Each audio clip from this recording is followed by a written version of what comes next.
5 ವರ್ಷ ಪೂರ್ಣಾವಧಿಯ ಪಿಎಂ ಆಗಿ ಇರೋದಿಲ್ಲ ಅನ್ನುವಂತ ಸಿಎಂ ಸಿದ್ದರಾಮಯ್ಯ ಹೇಳಿರುವ ಒಂದು ಹೇಳಿಕೆ ರಾಷ್ಟ್ರ ರಾಜಕಾರಣದಲ್ಲಿ ಭಾರಿ ಸಂಚಲನವನ್ನ ಮೂಡಿಸ್ತಾ ಇದೆ. ಎನ್ಡಿಎ ಮೈತ್ರಿಕೂಟದ ನಾಯಕರು ಆಡಳಿತ ಮಾಡಲು ಬಿಡಲ್ಲ ಅನ್ನುವಂತ ಮಾತನ್ನ ಹೇಳುವ ಮೂಲಕ ಪ್ರಧಾನಿ ನರೇಂದ್ರ ಮೋದಿ ಅವರ ರಾಜಕೀಯ ಜೀವನದ ಭವಿಷ್ಯವನ್ನ ನುಡಿತಾ ಇದ್ದಾರೆ. ಗ್ಯಾರಂಟಿ ಗ್ಯಾರಂಟಿ ಗ್ಯಾರಂಟಿ, ಇದು ಗ್ಯಾರಂಟಿ ನ್ಯೂಸ್.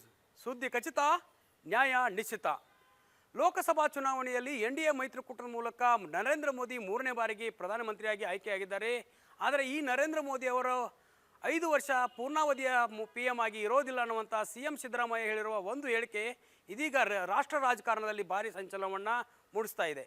ರಾಷ್ಟ್ರ ರಾಜಕಾರಣದ ಬಗ್ಗೆ ಇದೇ ಮೊದಲ ಬಾರಿಗೆ ಸಿಎಂ ಸಿದ್ದರಾಮಯ್ಯ ಏನು ಮಾತಾಡಿಲ್ಲ. ಆದರೆ ಈ ಬಾರಿ ಮಾತಾಡಿರುವಂತಹ ವಿಷಯ ಏನಂತಂದರೆ, ಪ್ರಧಾನಿ ನರೇಂದ್ರ ಮೋದಿ ಬಹಳ ದಿನಗಳ ಕಾಲ ಜೊತೆಗಿರುವಂಥ ಎನ್ಡಿಎ ಮೈತ್ರಿಕೂಟದ ನಾಯಕರು ಈ ಸರ್ಕಾರವನ್ನು 5 ವರ್ಷ ಸಂಪೂರ್ಣವಾಗಿ ಆಡಳಿತ ಮಾಡಲು ಬಿಡಲ್ಲ ಅನ್ನುವಂಥ ಮಾತನ್ನು ಹೇಳುವ ಮೂಲಕ ಸಿಎಂ ಸಿದ್ದರಾಮಯ್ಯ ಪ್ರಧಾನಿ ನರೇಂದ್ರ ಮೋದಿ ಅವರ ರಾಜಕೀಯ ಜೀವನದ ಭವಿಷ್ಯವನ್ನು ನುಡಿತಾ ಇದ್ದಾರೆ. ಅದರಲ್ಲೂ ಕೂಡ ರಾಜ್ಯದಲ್ಲಿ ಮತ್ತು ರಾಷ್ಟ್ರದಲ್ಲಿ ಆಗ್ತಿರುವಂತಹ ಬೆಳವಣಿಗೆಗಳು ಈ ಒಂದು ಸರ್ಕಾರಕ್ಕೆ ಸಂಪೂರ್ಣ ಪೂರ್ಣಾವಧಿಯ ಅವಧಿಯನ್ನು ನಡೆಸಲ್ಲ ಅನ್ನುವ ನಿಟ್ಟಿನಲ್ಲಿ ಒಂದು ಹೇಳಿಕೆಯನ್ನು ಈಗ ಸಿಎಂ ಸಿದ್ದರಾಮಯ್ಯ ನೀಡಿದ್ದಾರೆ.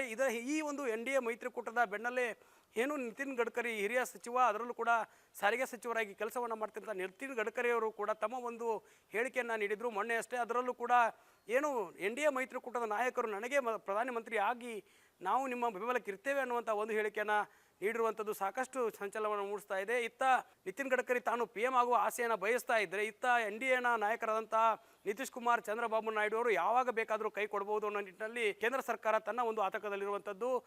ಅದೇ ನಿಟ್ಟಿನಲ್ಲಿ ಏನು ರಾಷ್ಟ್ರ ರಾಜಕಾರಣದಲ್ಲಿ ಸಾಕಷ್ಟು ಬದಲಾವಣೆಯ ಗಾಳಿ ಬೀಸ್ತಾ ಇದೆ ಅನ್ನುವಂಥ ಮಾತು ಕೂಡ ಕೇಳಿ ಬರ್ತಾ ಇರುವಂಥದ್ದು. ಯಾಕಂತಂದರೆ ಹರಿಯಾಣ ಮತ್ತು ಜಮ್ಮು ಕಾಶ್ಮೀರ, ಮಹಾರಾಷ್ಟ್ರದ ನಡೀತಿರುವಂಥ ವಿಧಾನಸಭಾ ಚುನಾವಣೆಯ ಬಳಿಕ ಸಾಕಷ್ಟು ಬದಲಾವಣೆ ಆಗತ್ತೆ ಅನ್ನುವ ನಿಟ್ಟಿನಲ್ಲಿ ಚರ್ಚೆಗಳು ನಡೀತಾ ಇದ್ದಾವೆ. ಹೀಗಾಗಿ ಆ ಒಂದು ಹಿನ್ನೆಲೆಯಲ್ಲಿ ಸಿಎಂ ಸಿದ್ದರಾಮಯ್ಯ ಈ ಒಂದು ಹೇಳಿಕೆಯನ್ನು ನೀಡಿದ್ರ. ಈ ಒಂದು ಸಿಎಂ ಸಿದ್ದರಾಮಯ್ಯ ಅವರ ಹೇಳಿಕೆ ರಾಷ್ಟ್ರ ರಾಜಕಾರಣದಲ್ಲಿ ಸಂಚಲನವನ್ನು ಮೂಡಿಸ್ತಾ ಇರುವಂಥದ್ದು. ಯಾಕಂತಂದರೆ ಈ ಒಂದು 3 ವಿಧಾನಸಭಾ ಚುನಾವಣೆಗಳ ಫಲಿತಾಂಶದ ಮೇಲೆ PM ಯಾರಾಗಿರಬೇಕು, PM ಮುಂದುವರಿಯಬೇಕಾ ಬೇಡವಾ ಅನ್ನೋ ನಿಟ್ಟಿನಲ್ಲಿ ಏನು ಈ ಒಂದು ಚಿಂತನೆ ನಡೀತಾ ಇರುವಂಥದ್ದು. ಹೀಗಾಗಿ ಪ್ರಧಾನಿ ನರೇಂದ್ರ ಮೋದಿ ಅವರು ಇದೀಗ 100 ದಿನಗಳ ಕಾಲವನ್ನು ಅಧಿಕಾರವನ್ನು ರಚನೆ ಮಾಡಿ ತಮ್ಮ ಅಧಿಕಾರವನ್ನು ನಡೆಸ್ತಾ ಇದ್ದಾರೆ.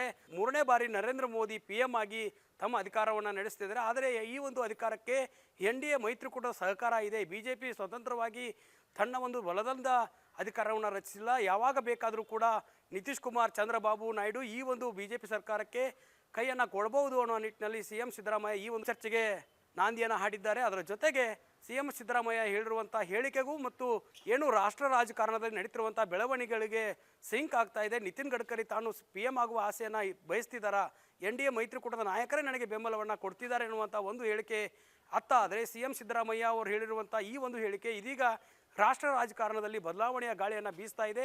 ಈ ಒಂದು ಮಹಾರಾಷ್ಟ್ರ ಮತ್ತು ಜಮ್ಮು ಕಾಶ್ಮೀರ, ಹರಿಯಾಣ ಈ 3 ವಿಧಾನಸಭಾ ಚುನಾವಣೆಯ ಬಳಿಕ ಯಾರು ಮುಂದೆ PM ಆಗಿರ್ತಾರೆ, 5 ವರ್ಷ ನರೇಂದ್ರ ಮೋದಿ ಅಧಿಕಾರವನ್ನು ನಡೆಸ್ತಾರಾ ಅಥವಾ ಈ ಅವಧಿಯ ನಡುವೆ ಒಂದು ಸರ್ಕಾರ ಪತನ ಆಗತ್ತಾ ಅನ್ನುವಂಥ ನಿಟ್ಟಿನಲ್ಲಿ ಕೂಡ ಚರ್ಚೆ ಆಗ್ತಾ ಇರುವಂಥದ್ದು.